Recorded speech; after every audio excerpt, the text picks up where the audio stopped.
Okay, so in this video, so in the last video, we saw the definition of a function, injective functions, surjective functions, and bijective functions. And now we want to practice proving things about proving functions are injective or are not injective, so on and so forth. So in this example, we're going to start by showing that a function is neither injective nor surjective. So it's going to be neither of these two things. So in order to do that, it's important to remember the definition. So in green, we're just going to play around with some logic here and remember the definition. So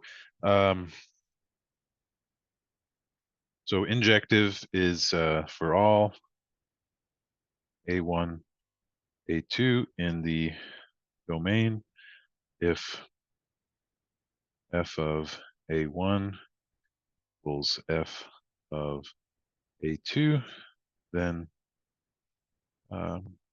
A1 is equal to A2, right? So another way to do this completely formally, if you like, is because we're about to use some. So for this,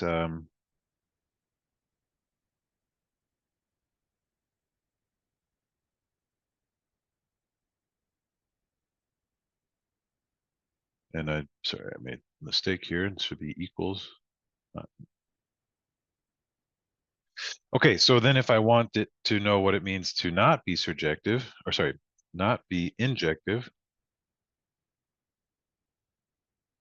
then I need to put a not through all this, right? So I want to say it is not the case that this logical progression is true.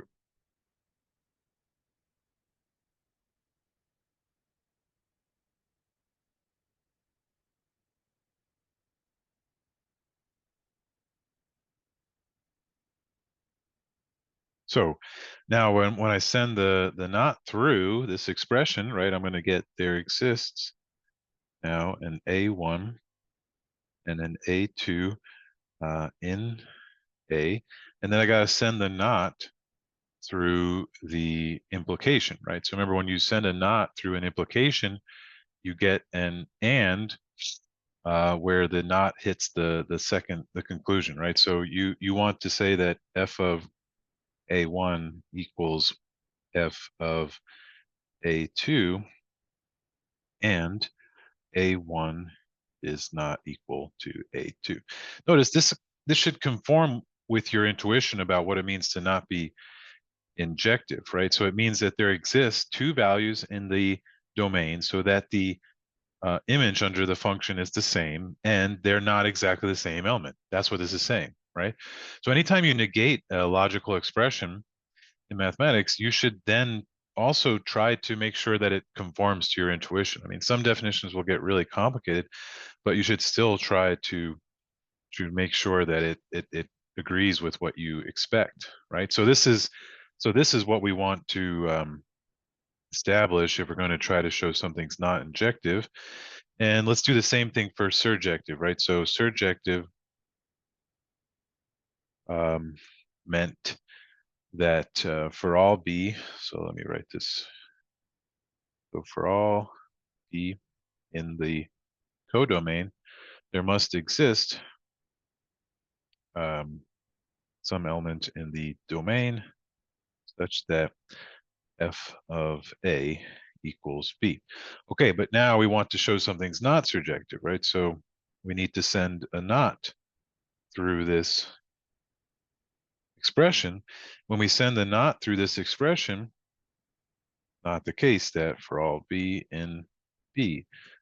We're just going to rewrite the definition for a second and then we'll send it through. This one doesn't have an implication in it. So when I send it through, the for all becomes there exists a B in B such that for all A in A,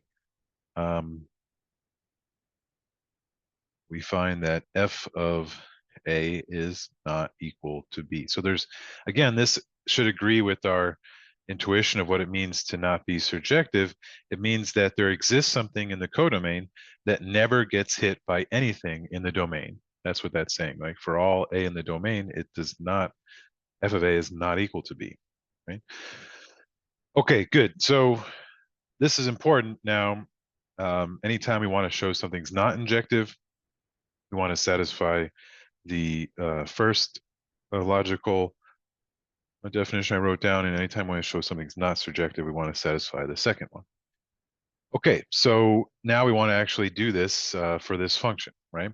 And for this function, this is not so bad to do, right? Because so let's think about it. I want to show that it's not injective, so I need to find two different elements in the domain so that their value is the same under the function, right? So let's think about how to do this carefully. Okay, so we'll start the proof. So it's going to be a short proof to show that f of x equals absolute value of x is not injective. Consider, well, there's lots of different values you could take, right? But we'll take 1 and -1, which we'll just emphasize are in the real numbers, so such that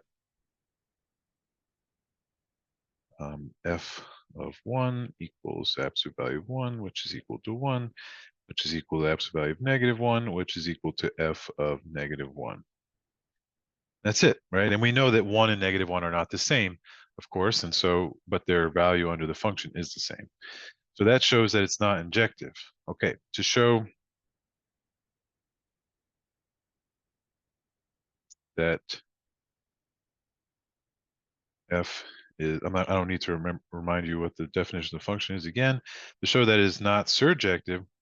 Now, here we have to be a little bit careful because for not injective, you basically need to give an example, and so is one way to think about it. Meaning you have to pick out two values in the domain so that they have the same value under the function. So that, in the quantifier's sense, makes it a lot easier to show. You just need to pick something and show me that it has the property of not being injective. To show surjective, there is a universal quantifier in the definition. So there exists a B, so you get to pick a B, but then you have to show that for all A in the domain, it's never equal to, f of A is never equal to B. And although this won't be hard, I just want to point out that the existence of the for all quantifier in the definition of not surjective does mean that you have to think a little bit about how you're going to prove this. You can't just give an example and just say that it is, not injective. So, not surjective. So how are we going to do this? Well, the key here is to pick a value, a negative value, right? So let's say -1. To show that f is not surjective, consider -1 and notice that for all x in the real numbers, f of x is equal to the absolute value of x, which we know is bigger than or equal to 0, which is strictly bigger than -1, right? And hence f of x cannot equal -1 for all x in the real numbers. That's it. Okay, now this was not so bad, but I do want to point out here that in order to show that it's not surjective, we needed somewhat of a general argument. It's a very simple argument, so it might feel like it's not general, but there is something here that is a little bit general, which is I needed to make the observation that the absolute value of a number is always greater than or equal to 0, and it's that observation about the property of absolute value that lets me say that it can never be equal to -1. Okay, so we'll see many more examples of this, but anytime you have this universal quantifier in a definition you're trying to satisfy, you're always going to come into this fact that you're going to need to make some kind of general argument. That doesn't mean the argument's going to be hard or anything, but it means that you can't get away with just showing me an example. You need to make some kind of general observation. In this case, we made the observation that absolute value is bigger than or equal to 0. Okay, great. So that's our first example of showing things are not injective and surjective. And now we'll see many more examples.